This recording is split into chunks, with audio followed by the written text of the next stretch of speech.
Question में पूछा गया है, क्वेश्चन नंबर 2 हम बता रहे हैं, what sum of money will yield 170.10 rupees as simple interest in 2 years 3 months at 6% per annum. कितने परसेंट? 6%। तो इसमें बच्चे कंफ्यूज होते हैं, दिया क्या है, निकालना क्या है। ठीक, तो व्हाट सम ऑफ मनी निकालना है, विल यील्ड इतना है सिंपल इंटरेस्ट, यानी कि एस आई की वैल्यू ये दी है, कितना simple interest 170.10 as simple interest. What sum of money निकालना है यानी प्रिंसिपल निकालना है, पी की वैल्यू निकालनी है, ये सिंपल इंटरेस्ट दिया है, एज सिंपल इंटरेस्ट है ना, टाइम 2 years 3 month दिया है, इसको सॉल्व करेंगे कैसे, ईयर्स में कन्वर्ट करेंगे, कैसे करेंगे अभी बता रहे हैं, और रेट 6% दिया है। ठीक, तो पर एनम, तो आपको प्रिंसिपल निकालना है। ठीक, एस आई दिया है, एस आई की वैल्यू ये दी है। अब देखिए गिवन जो है वो हमने नोट कर लिया, एस आई की वैल्यू 170.10 टाइम 2 year 3 month दिया था।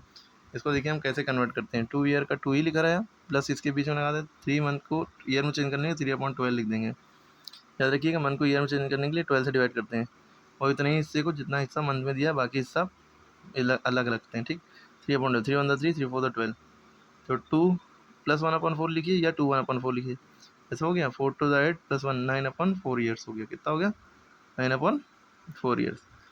तो ये टाइम एक्चुअल है। रेट की वैल्यू 6% है, प्रिंसिपल निकालना है। आप चाहे प्रिंसिपल निकालने के लिए एस आई का ही फॉर्मूला लगाइए, एस आई बराबर PRT/100 लगाइए, या आपके पास एक एस आई प्रिंसिपल का फॉर्मूला बनाने की टेक्निक होती है, एस आई बराबर PRT/100 है, तो प्रिंसिपल की वैल्यू निकालनी है, RT इसके बगल में तो नीचे चला जाएगा एस आई के, और 100 इसके नीचे था प्रिंसिपल के तो इधर चला जाएगा। ठीक, अगर आर का निकालना होता तो PT नीचे चला जाता है, टी का निकालना होता तो PR नीचे चला जाता है, पता है ना। तो चाहे आप ये वाला फॉर्मूला लगाइए, चाहे एस आई का ही लगाइए, बाद में रीअरेंजमेंट ऐसे ही करना पड़ेगा वैल्यूज़ में। एस आई की वैल्यू जो दी थी वो रख दी, पी की वैल्यू निकालनी है, आर की वैल्यू दी थी ये रख दी, टाइम की वैल्यू इस तरह से लिखेंगे 9/4 पूरा 4 नीचे चला जाएगा। ठीक है, अपॉन 100 लिखा था, लिखा रहा।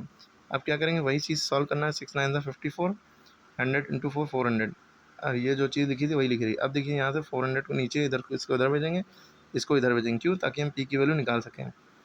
तो 400 इसके साथ मल्टीप्लाई में जाएगा, इस तरह से लिखेंगे, फिर 54 नीचे गया, पॉइंट उड़ाया, पॉइंट के बगल में 2 नंबर थे तो 2 0 बढ़ गए यहाँ 54 में। ठीक है, 2 0 से ये 2 0 कटे, 17010 × 4/54 बचा, कटे मिट्टी में चाहिए, 2 2 × 4, 2 2 7 × 54, 3 9 3 × 27, 9 1890 17,010, काट पीट, फिर 3 से इसको काटन पीटी में चाहेंगे, 630 इस तरह से सॉल्व करके प्रिंसिपल की वैल्यू 1260 आ गई।